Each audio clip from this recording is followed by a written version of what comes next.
today we are going to solve question number 4 from exercise 19 and book is R.S. Agrawal. तो R.S. Agrawal के exercise 19 के question number 4 से continue करने जा रहे हैं हम लोग। तो चलिए देखते हैं क्वेश्चन नंबर 4 में क्या बता रखा है। आप लोग R.S. Agrawal बुक पास में रखिएगा ताकि क्वेश्चन वहां से आप पूरा पढ़ सकें। A die is thrown 300 times. A die is thrown 300 times. Means एक डाई लिया है, वन डाई है और आप उसको 300 टाइम्स थ्रो करोगे। देखो जब वन डाई को आप थ्रो करोगे तो आउटकम्स क्या हो सकते हैं, 1 2 3 4 5 6 में से कोई भी आउटकम आएगा।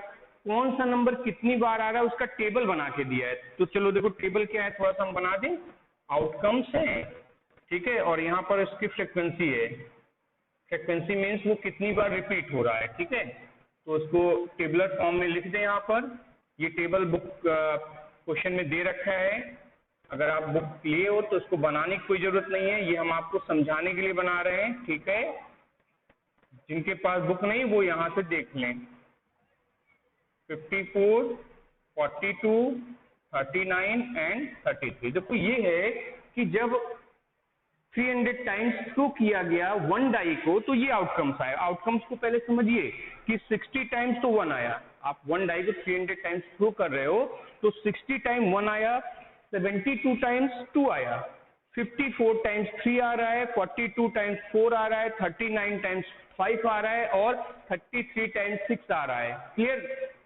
दैट मीन्स ये जो फ्रीक्वेंसी है अगर इसका टोटल आप करोगे तो 300 आएगा। दैट मीन्स 300 आउटकम है हमारे पास, जिसमें से रिपीटिशन ऑफ द नंबर्स ये टेबल में गिवन है, कौन सा नंबर कितनी बार रिपीट कर रहा है। क्वेश्चन क्या पूछ रहा है, when a die is thrown at random. अब देखो हमारे पास ये पास्ट डेटा है और इस बेसिस पे हमको अब आगे फोरकास्टिंग करनी है। दैट मीन्स प्रोबेबिलिटी बतानी है कि क्या चांस है। अब हम एक डाई को थ्रो करने जा रहे हैं। When a die is thrown at random what is the probability of getting a. अब हम लोग को ये बताना है कि अगर 3 आना चाहिए, दैट मीन्स अब हम लोग वन डाई को थ्रो करें तो वन डाई को थ्रो करने पे 3 ही आए, इसका अब कितना चांस है। तो हम देखेंगे 3 हमारा कितनी बार आ चुका है। देखो 54 टाइम्स 3 आ चुका है, तो 54 टाइम्स 3 आ चुका है कितने एक्सपेरिमेंट में, 300 एक्सपेरिमेंट में आप देखोगे आप 3 आपको मिल चुका है। 3 जो है 54 टाइम्स मिल चुका है। तो अब इसकी प्रोबेबिलिटी बतानी है। तो यहाँ पर जो हमारा फेवरेबल आउटकम है,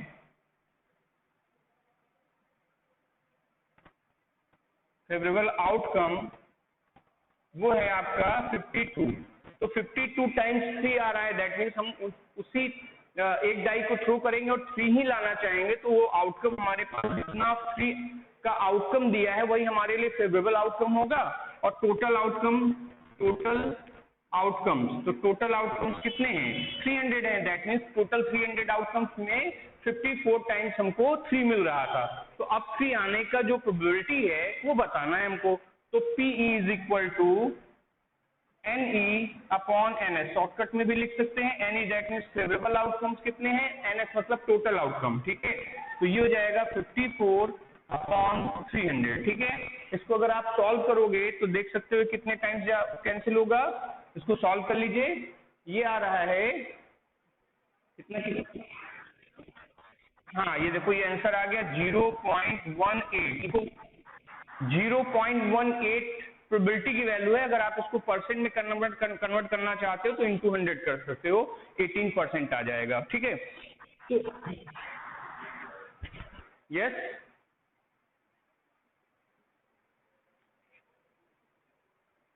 इन सेकेंड पार्ट देखो फर्स्ट पार्ट में ये हो गया कि 0.18 probability I for the number 3। तो दैट मीन्स इसका चांस क्या दिख रहा है आपको, 0.18। That means it is very nearest to 0। जितना 0 के पास होगा उतना ही उस इवेंट के अकर होने का चांस कम होता जाता है, ठीक है। हम लोग डिस्कस कर चुके हैं।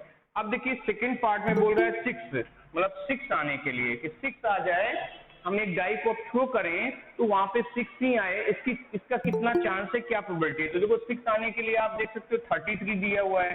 तो यहाँ पे जो PE होगा, PE इज इक्वल टू, देखो फेवरेबल आउटकम इस बार क्या है, 33 है। तो फेवरेबल आउटकम को 33 लिख लिया और टोटल आउटकम देख सकते हो, टोटल आउटकम सेम रहेगा सबके लिए, वो है 300। ठीक है, तो इसको आप सॉल्व करोगे तो ये कितना आ जाएगा, 3 से कैंसिल हो गया 11 और ये हो गया 100, तो ये आ जाएगा 0.11। तो that means probability of getting 6 is 0.11। ठीक है, देख सकते हो ये इसका चांस आने का और कम हो गया। देख कंपेयर अगर हम करें तो 0.18 एंड ये 0.11, तो ये और उससे लेस वैल्यू है, दैट मीन्स कि 6 आने के चांस और भी कम है इन कंपैरिजन। ठीक है, अच्छा इसी तरीके से जो नेक्स्ट नंबर्स हैं 5 and 1, इनके लिए भी आप फाइंड कर लोगे। ठीक है, कंप्लीट कर लेंगे आप 5 and 1 के लिए। तो चलिए हम लोग नेक्स्ट क्वेश्चन देखते हैं। In question number 5, I question number 5 देखते हैं क्या है। इन अ सर्वे ऑफ 200 लेडीज, ठीक है, तो 200 लेडीज से सर्वे किया गया। सर्वे क्या किया गया, it was found that 142 like coffee, that means इसमें से 142 लाइक कॉफी। ठीक है, मतलब ये कॉफी को पीना पसंद करती थी। ठीक है ना, वाइल 58 डिसलाइक, इसमें से जो 42 अगर लाइक कर रहे हैं तो टोटल 200 ही तो लेडीज पे सर्वे किया गया, तो 58 क्या हो गए, डिसलाइक कर रहे हैं, डिसलाइक। ठीक, ये डिसलाइक कर रहे हैं, इनको कॉफी पीना पसंद नहीं है। ठीक, पूछ क्या रहा है, you find the probability that a lady chosen at random. देखो ये जो बातें हम लोग करते हैं ना, एक हमारे पास रॉ डेटा है, raw data that means past data, जिस बेसिस पे हम आगे के लिए बता सकते हैं कि जैसे हमने 200 लेडीज पे सर्वे किया है, मतलब एक उसका एग्जांपल समझो कि ये मीनिंग क्या है जो हम लोग कर रहे हैं, इसका मतलब क्या निकलेगा, प्रोबेबिलिटी निकाल रहे हैं, इसका क्या मीनिंग आएगा। जैसे हम लोगों ने पहले क्या किया, 200 लेडीज पे सर्वे कर लिया, तो 200 लेडीज पे सर्वे में क्या आया कि 142 कॉफी को लाइक कर रही हैं और 58 डिसलाइक कर रही हैं। अब इस डेटा के अकॉर्डिंग अगर हम अब फिर से एक सर्वे करें और किसी लेडी को से ये पूछा जाए कि आप लाइक करती हो कॉफी को या डिसलाइक करती हो, तो उसका रिप्लाई क्या होगा, उसका क्या रिप्लाई होगा, उसके रिप्लाई का चांस हम लोग जानना चाहते हैं, उसके रिप्लाई का प्रोबेबिलिटी जानना चाहते हैं कि रिप्लाई हमको क्या मिल सकता है, उसका क्या चांस है उस रिप्लाई का। रिप्लाई हमारे पास दो ही हैं, लाइक एंड डिसलाइक। तो इसी बेस पे ये क्वेश्चन आगे कंटिन्यू किया है, पूछ रहा find the probability that a lady chosen at random. अब हम अगर किसी लेडी से ये पूछें कि वो कॉफी लाइक करती है तो उसका रिप्लाई क्या होगा। ठीक है, तो कॉफी लाइक करने के लिए की प्रोबेबिलिटी अगर हमको बतानी है तो सारे इंफॉर्मेशन तो दे रखे हैं। आप देखो 142 लेडीज कॉफी को लाइक कर रही थी और टोटल नंबर ऑफ लेडीज थी 200, तो यहाँ पे फेवरेबल जो होगा इवेंट कितनी हो जाएंगे, फेवरेबल इवेंट 142, दैट मीन्स कि जो कॉफी को लाइक कर रही थी वो नंबर ऑफ लेडीज हमको लेने होंगे फेवरेबल इवेंट में। और जो टोटल आउटकम आ रहा है, टोटल आउटकम्स, तो जो टोटल आउटकम्स है वो तो 200 है, 200 लेडीज पे सर्वे किया गया, टोटल नंबर ऑफ लेडीज 200 है। तो यहाँ पर प्रोबेबिलिटी निकालनी है फर्स्ट केस में कि कॉफी को लाइक किया जा रहा हो। ठीक है, तो फर्स्ट केस के लिए हम लोग डिस्कस कर रहे हैं, तो P इज इक्वल टू, अब देखो लाइक करने का नंबर है 142 और यहाँ पर टोटल नंबर है 200, तो उसको आप सॉल्व कर लेंगे, तो ये 2 से कैंसिल कर लें, 71 हो जाएगा, ये हो जाएगा 100, तो इसको जब डिवाइड करेंगे तो 0.71। ठीक है, तो 0.71 या इसी को परसेंट में आप करोगे इंटू 100 से तो 71% आ जाएगा। तो 0.71 प्रोबेबिलिटी मिलती है कि वो जो रिप्लाई हमको मिलेगा वो कैसा होगा, लाइक का, कि कॉफी को लाइक करते हैं। दैट मीन्स प्रोबेबिलिटी की वैल्यू मोर देन 0.5 है, दैट मीन्स 1 के नियरेस्ट जा रहा है, तो इसके चांसेस ज्यादा हैं कि हमको ये आंसर मिले कि वो लेडी कॉफी को लाइक करती है, ये आंसर आपको मिल सकता है, उसकी प्रोबेबिलिटी है 0.71। ठीक है, अब आइए सेकंड केस में, वो बोल रहा है डिसलाइक के लिए, तो सेकंड केस तो बिल्कुल क्लियर है कि डिसलाइक का जो नंबर है वो भी हमारे पास है 58, तो 58 को लेकर के 58 फेवरेबल इवेंट को लेकर के आप टोटल इवेंट के साथ इसका रेशियो निकाल लीजिए, आपको प्रोबेबिलिटी मालूम चल जाएगी। तो उसको डायरेक्ट लिख दें, P is equal to 58 upon 200। ठीक है, इसको भी ऐसे ही कैंसिल कर लें, 2 जा, और ये आपको मिल जाएगा 2 9 जा 29 आ गया और यहाँ 100 आ गया, इसको डिवाइड कर लेंगे तो 0.29 आपको प्रोबेबिलिटी मिल रही है कि अगर किसी लेडी से अब ये पूछा जाए कि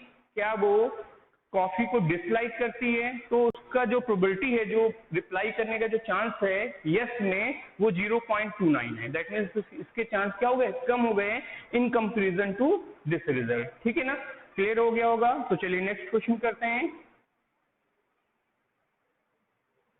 इन question number 6, the percentage of marks obtained by a student in 6 unit test, किसी स्टूडेंट के 6 यूनिट टेस्ट के मार्क्स का परसेंटेज गिवन है, टेबुलर फॉर्म में यहाँ दे रखा है क्वेश्चन में।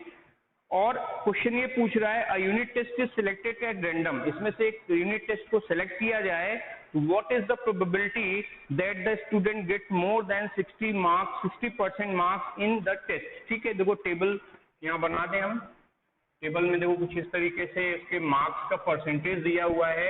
यहाँ पर है यूनिट टेस्ट, ये इधर में लिख दिया यूनिट टेस्ट, और इसमें है परसेंटेज। ठीक है, तो 5 यूनिट टेस्ट हैं, तो first, second, third, fourth and fifth. 5 unit test में इसके जो परसेंटेज हैं वो 53% है, 76 है, अच्छा हाँ 6 है, 6, वेरी गुड, 6 यहाँ पर हैं। तो 53, 72, 28, 46, 67 और 59। ठीक है, तो देखो यहाँ पर ये जो किसी स्टूडेंट के 5 डिफरेंट यूनिट टेस्ट, अलग अलग 5 यूनिट टेस्ट, 6 यूनिट टेस्ट के परसेंटेज दिए हुए हैं। फर्स्ट यूनिट टेस्ट में उसको 53% मिलता है, सेकेंड यूनिट टेस्ट में 72% मिलता है, ऐसे करके ये परसेंटेज दे रखे हैं। ठीक है, अब क्वेश्चन ये कर रहा है कि अगर यहाँ पर इन टेस्ट में से, दैट मीन इन 6 टेस्ट में से किसी एक टेस्ट को सेलेक्ट करना हो, तो उस टेस्ट में वो स्टूडेंट 60% से ज्यादा नंबर गेन किया हो, उसकी प्रोबेबिलिटी कितनी है। जैसे मान लो कि 5-6 टेस्ट में से किसी एक टेस्ट का सिलेक्शन करना है, तो जो टेस्ट का सिलेक्शन हो रहा है उसमें वो मोर देन 60% गेन किया हो, इसकी प्रोबेबिलिटी बतानी है। सिंपल सा क्वेश्चन है। आप देखो इसमें क्या करना है कि पहले तो ये सर्च कर लो कि इसमें टोटल ऐसे कितने यूनिट टेस्ट उसने दिए जिसमें कि मोर देन 60% उसने गेन किया। तो आप देख सकते हो 5th यूनिट टेस्ट में किया है और एक किया है सेकेंड यूनिट टेस्ट में। तो 2 ऐसे यूनिट टेस्ट हैं जहां पर वो मोर देन 60% गेन कर रहा है। हम लोग को ध्यान देना, हम लोग को यहाँ पे नंबर से नहीं मतलब, ये सेकेंड और फिफ्थ इससे नहीं मतलब है, नंबर ऑफ फेवरेबल आउटकम से मतलब है। तो यहाँ पर उसने 60% से मोर गेन किया, यहाँ पर भी इस यूनिट टेस्ट में भी 60% से मोर देन 60% गेन किया। तो उस केस में अब आप देखोगे कि ऐसे कितने यूनिट टेस्ट हैं जिसमें उसने मोर देन 60% से ज्यादा 60% से मोर देन गेन किया हुआ है। तो ऐसे आपको 2 टेस्ट मिलेंगे। देखो 1 और 2 हमको काउंट करना है, हमको इसको काउंट करना है। हम इस परसेंटेज के नंबर को नहीं लेंगे, ना तो टेस्ट यूनिट टेस्ट के नंबर को लेंगे, हम अपने उन इवेंट्स को काउंट करेंगे जिसमें वो 60% से ज्यादा गेन किया है। ठीक है ना, तो यहाँ पर अगर देखो तो एक इवेंट आपका यूनिट टेस्ट 2 हो जाएगा और एक इवेंट हो जाएगा unit test 5। That means there are 2 favourable events. हमारे पास जो फेवरेबल इवेंट है जिसमें कि वो 60% से मोर गेन कर रहा है, वो ऐसे 2 इवेंट्स हैं। ठीक है, तो यहाँ पर हो जाएगा नंबर ऑफ फेवरेबल इवेंट्स। ठीक है, इस बात को अच्छे से समझ लीजिए कैसे इवेंट्स, फेवरेबल इवेंट निकाले जाते हैं। तो यहाँ पे फेवरेबल इवेंट का कंडीशन क्या है, more than 60% in unit test, ये कंडीशन भी डाल सकते हैं। तो ये नंबर हमको मिल रहा है 2, मतलब 2 ऐसे यूनिट टेस्ट हैं जहां पर मोर देन 60% वो गेन कर पा रहा है। टोटल टेस्ट कितने हो रहे हैं, टोटल टेस्ट तो 6 हो रहे हैं, तो टोटल आउटकम हो जाएगा 6। तो यहाँ पर लिख लेंगे टोटल आउटकम्स, और टोटल आउटकम दैट मीन्स कि number of test, total number of test, ये हो जाएगा total number of test. Total number of test को आपने बोला टोटल आउटकम। ठीक है, तो टोटल 6 आउटकम हो रहे हैं, 6 टेस्ट हो रहे हैं, और उसमें से उसको 2 यूनिट टेस्ट में मोर देन 60% मिल रहा है, जो कि नंबर ऑफ फेवरेबल इवेंट लिया जाएगा 2। अब हम लोग को प्रोबेबिलिटी बतानी है, probability P is equal to number of favourable event. तो फेवरेबल इवेंट आप देख सकते हो 2 है, तो ये 2 लिख दिया। टोटल आउटकम आप देख सकते हैं यहाँ 6 है, तो कैंसिल कर लेंगे तो वैल्यू आ जाएगी 1/3। तो 1/3 is the probability for the student to get more than 60% for the selected test. जिस टेस्ट को हम सेलेक्ट कर रहे हैं उसमें वो 60% से ज्यादा गेन किया हुआ हो, उसका जो चांस है, उसकी जो प्रोबेबिलिटी है वो है 1/3। ठीक है। In question number 8, what is given on one page of a telephone directory there are 200 phone numbers. तो इसको नोट कर लें, ये टोटल आउटकम हो जाएगा 200 फोन नंबर्स हैं। ठीक है, 200 फोन नंबर्स उस एक पेज पे हैं। ठीक है, वो जिस पेज को देखा जा रहा है उस पेज पे 200 फोन नंबर्स मिल रहे हैं। और the frequency distribution of their unit digits is given below. तो उन नंबर्स के जो यूनिट डिजिट मतलब समझ रहे हैं, जो लास्ट में लिखा हुआ नंबर होगा, तो उसके यूनिट डिजिट का जो फ्रीक्वेंसी है वो कुछ दिया है कि 19 नंबर्स हैं जिसमें 0 लास्ट में आ रहा है। 19 फ्रीक्वेंसी का मतलब ये हो गया कि ऐसे 19 नंबर्स मिल रहे हैं जिसमें लास्ट में आपको यूनिट प्लेस पे 0 मिल रहा है। 22 ऐसे नंबर्स मिल रहे हैं जिसमें यूनिट प्लेस पे 1 मिल रहा है, लास्ट में 1 मिल रहा है। ये फ्रीक्वेंसी इस तरीके से डिजिट 9 तक का पूरा दे रखा है। क्वेश्चन में पूछ क्या रहा है, और one of the number is chosen at random, मतलब उस पेज से हम कोई एक नंबर चूज कर ले रैंडमली। दैट मीन्स हमको पता नहीं कौन सा नंबर हम चूज करने जा रहे हैं, 200 में से कोई एक नंबर हमने सेलेक्ट कर लिया randomly. What is the probability that the unit digit of the chosen number is 5 और 8। दो क्वेश्चन कर रहा है कि उसमें से 5 का सिलेक्शन हो जाए यूनिट प्लेस पे, या तो 8 का हो जाए। तो टेबल कुछ इस तरीके का है, बना देते हैं जल्दी से। देखिए इस टेबल में यहां पर है यूनिट डिजिट और यहां पर है फ्रीक्वेंसी। ठीक है, टोटल 10 ब्लॉक्स होने चाहिए, 0 1 2 3 4 5 6 7 8 9 और एक बना लेते हैं ये। अच्छा 9 ही तक तो चाहिए, 0 से आपका 9 तक हो गया 10 डिजिट।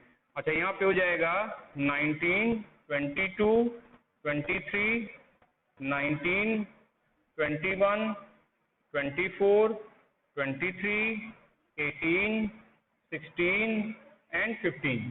करेक्ट, ये है टेबल। ठीक है, जिसके पास बुक अवेलेबल नहीं है आप यहां से चेक कर लो। यूनिट डिजिट 0 से लेकर के 9 तक के डिजिट्स हैं हमारे, और वो उनकी फ्रीक्वेंसी है, मतलब कितनी बार वो रिपीट हो रहा है उस पेज में, यूनिट प्लेस पे, यूनिट डिजिट के प्लेस पे कितनी बार वो डिजिट रिपीट हो रहा है, इसको बता दिया गया। क्वेश्चन में ये पूछ रहा है फर्स्ट पार्ट में 5, मतलब हम रैंडमली उस पेज में से एक नंबर सेलेक्ट करें, कोई भी एक नंबर सेलेक्ट कर सकते हैं, बट वो जो नंबर हम सेलेक्ट कर रहे हैं उसका जो यूनिट प्लेस हो वो 5 हो। तो यूनिट प्लेस 5 होने के लिए आप क्या करोगे, देखो यूनिट प्लेस यहाँ पे 5 कितना है, कितनी टाइम्स आ रहा है, वो आ रहा है 24 टाइम्स। ठीक है, तो देखो ये 5 की जो फ्रीक्वेंसी दी है वो है 24, दैट मीन्स 24 टाइम्स 5 आ रहा है। तो हम लोग को फेवरेबल आउटकम इवेंट क्या मिल गया, 24 मिल गया। तो यहाँ लिख देंगे P is equal to 24 and total जो वहां पर फोन नंबर्स हैं वो है 200। तो 200 नंबर्स में से हमारे ऐसे 24 नंबर्स हैं जिसका यूनिट प्लेस क्या है, 5 है। तो यहाँ पर हो जाएगा 200, और इसको आप कैंसिल करोगे, ये 12 हो गया, यहाँ 100 हो गया, इट इज 0.12। ठीक है, क्लियर। अब सेकंड पार्ट में आ जाइए। सेकंड पार्ट में कह रहा है कि 8 आना चाहिए। तो 8 दैट मीन्स यहाँ पर ये 16 देख सकते हो, जो 8 है वो 16 टाइम आ रहा है, मतलब 200 फोन नंबर्स में से 16 ऐसे नंबर हैं जिसमें यूनिट प्लेस पे आपको क्या मिल रहा है, 8 मिल रहा है। तो हमारे लिए फेवरेबल इवेंट कितना हो गया, 16 हो गया, क्योंकि हम तो यूनिट प्लेस पे 8 लाना चाहते हैं। टोटल आउटकम 200 है। ठीक है, तो यहाँ पे लिख लेंगे P is equal to 16 upon 200। इसको भी कैंसिल कर लें, तो यहाँ पे कैंसिल किया आपने 8 और ये हो गया 100, डिवाइड कर लोगे 0.08। ठीक है, देख सकते हो इन कंपैरिजन, थोड़ा सा आप लोग कंपैरिजन भी करो प्रोबेबिलिटी में, तभी अच्छे से समझ में आता है कि हम लोग कर क्या रहे हैं। अब देखो इन दोनों को कंपेयर करोगे, तो अगर हम सिलेक्शन करते हैं कि एक फोन नंबर का सिलेक्शन करें, तो 5 या 8 यूनिट प्लेस में हो, तो उसमें किसका चांस ज्यादा है, उसमें चांस ज्यादा है 5 का आने का, क्योंकि इसकी प्रोबेबिलिटी मोर देन 8 है। 8 आने की प्रोबेबिलिटी से 5 के आने की प्रोबेबिलिटी ज्यादा है। ठीक है ना।